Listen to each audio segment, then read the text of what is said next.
The biggest thing is అది ఒక single line sentence కాదు. ఓకే, ఇలా ఇలా ఇందుకని చంపేసాడు అని అంత is not a simple answer. Simple answer అయితే ఇన్ని రోజులు దాని మీద యూఫోరియా కూడా అలా మెయింటైన్ అవుతుంది. It's a complicated sequence that comes to that point.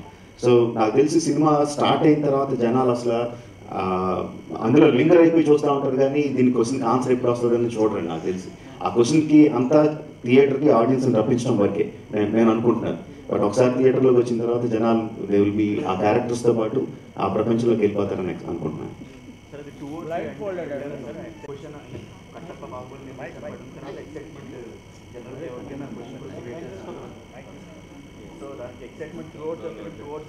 ఉంటుంది అదే అంటున్నాను. జస్ట్ నేను ఆన్సర్ చేసిన క్వశ్చన్ అదే. ఇట్ ఈస్ ఒక సింగిల్ సెంటెన్స్ ఆన్సర్ కాదు అది.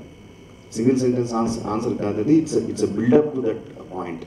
అండ్ ఆ పాయింట్ వచ్చిన తర్వాత ఆ నెక్స్ట్ స్టెప్ కోసం ఇంకా ఎక్కువ ఎదురు చూస్తూ ఉంటారండి. స్క్రీన్ ప్లేలో అలాగా రాయడం జరిగింది.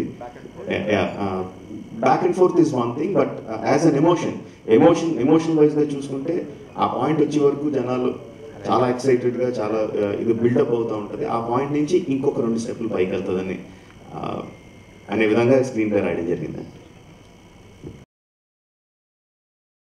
సుబ్బు, నీకు తెలుసా, నాకు ఎర్లీ మార్నింగ్ ఒక కల వచ్చింది. నువ్వు నన్ను జ్యువెలరీ షాప్కి తీసుకెళ్ళి వడ్డానం కొనిచ్చావంట. ఏ టైంకి? గుర్తులేదు సుబ్బు, 5కి అనుకుంటా. అదే మరి 5కి మీ బాబు వచ్చి బిల్లు కట్టినట్టు నాకు కాల్ వచ్చింది.